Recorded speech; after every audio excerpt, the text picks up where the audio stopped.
Hi everyone, thank you for tuning in.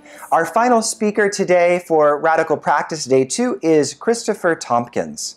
Christopher is a yoga practitioner and Sanskrit scholar specializing in the tradition of Tantric Shaivism. His research focuses in particular on the ritualized practices of Hatha Yoga as originally presented in the earliest surviving untranslated tantras, which predate the later Hatha Yoga manuals by centuries. He holds advanced degrees in religion and Sanskrit and presents internationally on the history, practice, and philosophy of yoga.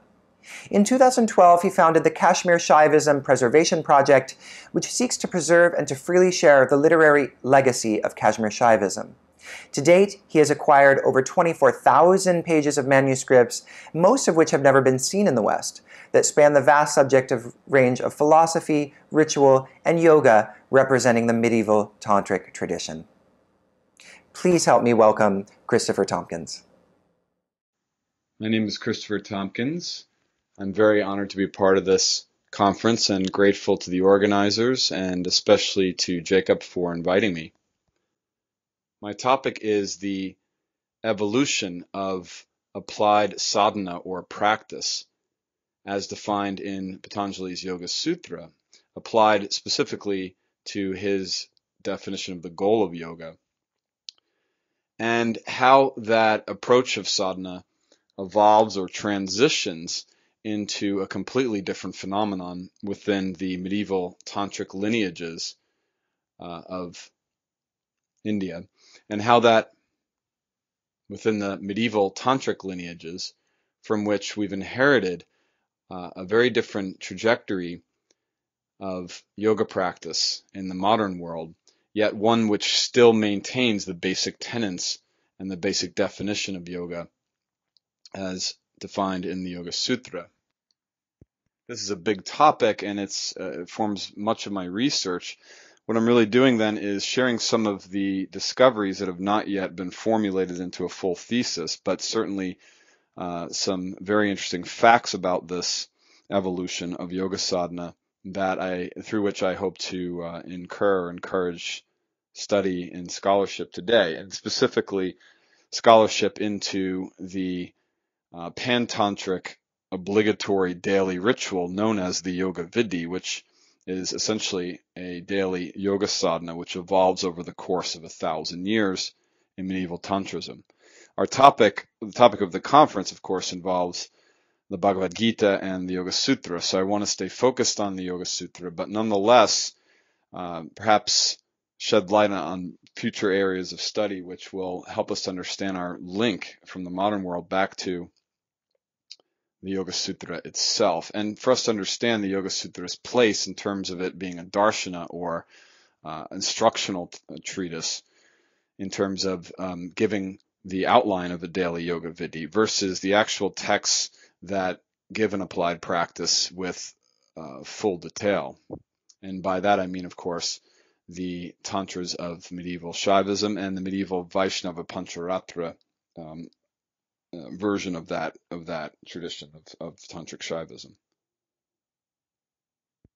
If one searches the phrase Yoga's Chittavritti Nirodha or just Chittavritti Nirodha, which is of course the definition of yoga from Yoga Sutra 1.2, if one is to search that through all of the e-texts that are available now of transcribed tantric texts and Padhati's manuals, this phrase shows up quite a lot, and if one takes any of the core phrases, especially that one of any of the major yoga sutras, we'll find that it's a constant subject of discussion. There's a great deal of reverence in the tantras towards that definition of yoga and towards the angas or the applied practices that are, of course, drawn from earlier traditions, the Hindu Upanishads, but codified for the first time by Patanjali.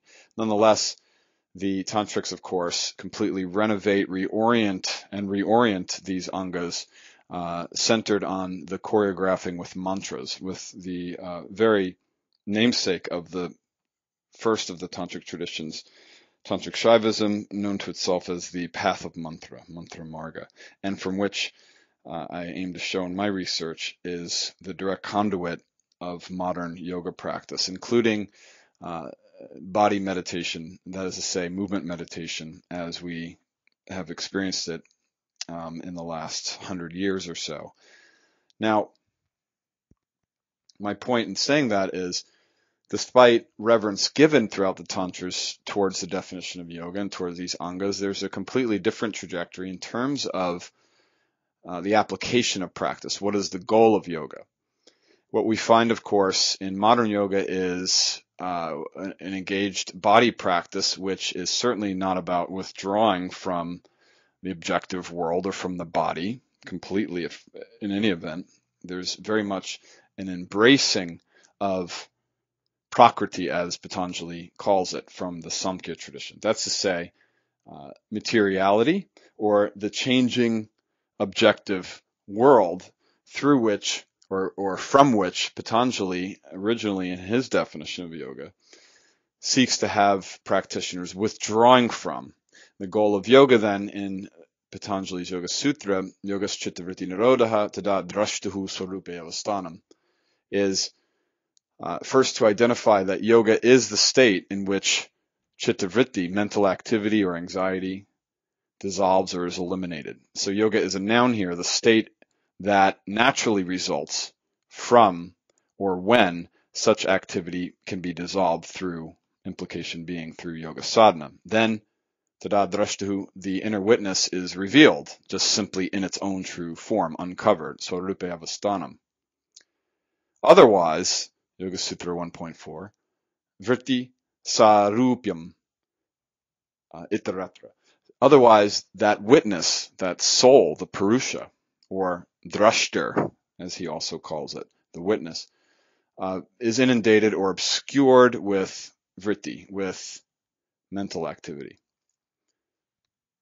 And the means that Patanjali gives us for dissolving this chitta vritti in order to experience the state of yoga is encapsulated in one core word, vairagya, or aversion, cultivating disgust for, as some commentators will gloss that key technical term. But vairagya, dispassion, aversion. What is it that we must become dispassionate towards? What is it we must avert from? Patanjali is quite clear on this, and his explication is, of course, further enhanced by the many commentaries on the Yoga Sutra, particularly the earliest of these. So he says in Sutras 1.12 through 15, I'll do Sanskrit at times, but for the sake of brevity, stick mostly to the English. Cessation of chittavritti occurs through both abhyasa, or practice, the discipline of engaging the limbs of practice that he gives later in the text, and vairagya, or aversion, in which the practice works with aversion insofar as that the practice is the continual yatna, or effort, to maintain that cultivated attitude or trajectory towards prakriti of aversion. And before we go on, for those who are not familiar or too familiar with the Yoga Sutra, prakriti is, of course, anything that is objectified. This means not just the world that we perceive through our senses, but also the outer world, that is, but also the inner world, the body, and then in more subtle layers, of course, mental activity, thoughts, emotions, anything that can be, let us say, filled in the blank of I perceive blank, right?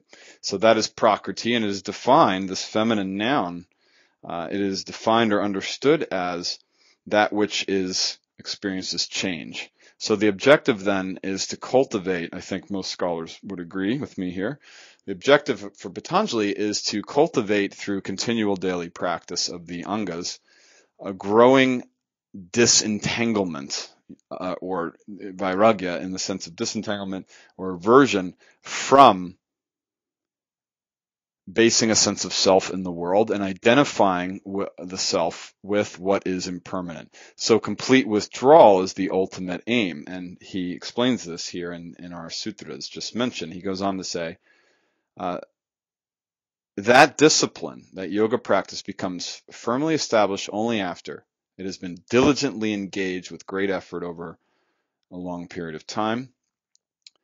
And then he defines what vairagya means to him. A non-attached person is defined as one who has attained complete mastery of vairagya, of indifference to objects that are seen and heard, i.e. prakriti.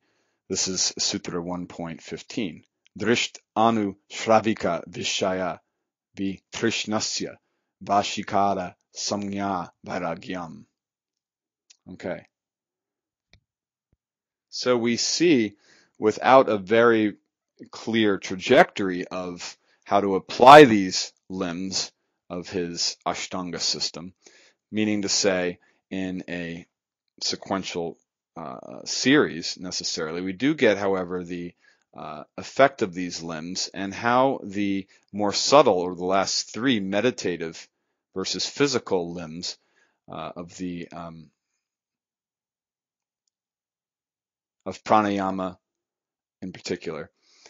We have this trajectory of becoming more and more subtly introverted until the object of meditation, which is literally objective, becomes dissolved into pure subjective witnessing, and then there is nothing left. Once one has become disentangled from the object of focus, nothing remains but the purusha. And through engaged states of samadhi with seed, sabija, and then nirbija, without seed, meaning without any proclivity to return again into a state of attached entanglement with prakriti, one becomes eventually awakened.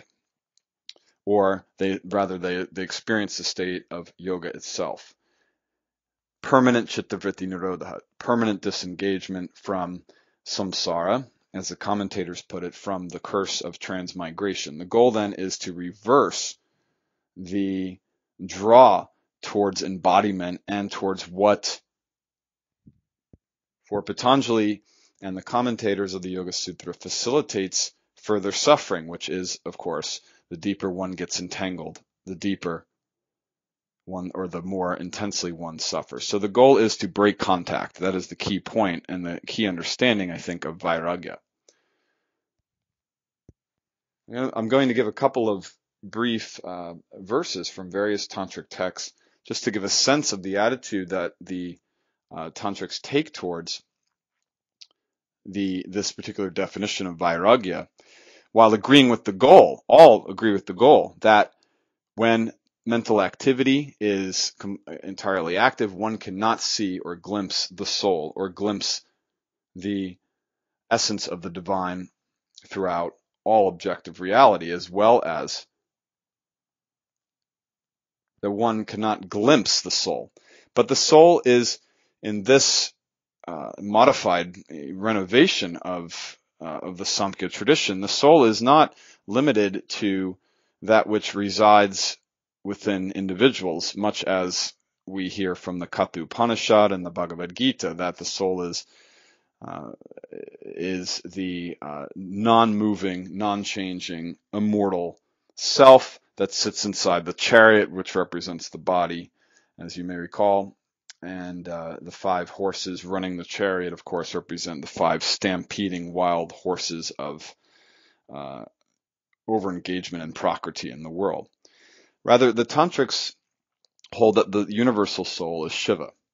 And even in the dualistic tantras, there's still a renovation of the idea from Samkhya and from yoga that the soul is a completely intrinsic phenomenon. Rather, Shiva is the consciousness of the universe, and the means through which all of this variegated prakritic reality occurs is through his own Ichha Shakti, his own power, his own will. And so he, in short, invests himself in the embodied experience as the very soul of all beings. The dualistic tantrics will say, of course, that liberation comes when you discover your own Shiva-twa, or your own Shiva-ness. But that Shiva nature is not limited, again, to being a sort of reflection of the idea of Purusha in Samkhya and Yoga. Rather, Yoga Sutra. Rather, the very energy by which Shiva appears or manifests within bodies is also the very energy that sustains and maintains reality. So that Maya Shakti represents Shiva's power of illusion to replicate, foment, and experience himself for the sheer sake of playfulness. And so Shakti, now the Prakritic, the feminine element, Prakriti, then becomes something divine. It's literally Shiva's power. So the core difference here in the application or renovation of this older version of pre-tantric yoga into the tantras is the omnipresence of Shiva, not just within, but throughout the universe, throughout Prakriti. And indeed, it is Prakriti experienced as spanda, the vibration of change, which encapsulates the whole notion of Shiva's power, another feminine noun, Shakti. And so Shakti, which is experienced within and without, which is experienced through the cycles of time, the 5 acts of Shiva, but also experienced in the microcosm of the body as the cycle of breath, the cycle of microcosmic time, which represents or reflects the seasonal and cyclical flows of time outwardly, so that the body and embodied experience is an inflection or reflection, however you want to put it, of Shiva's divinity in the objective world. This is the big difference between pre-tantric yoga and and tantric yoga.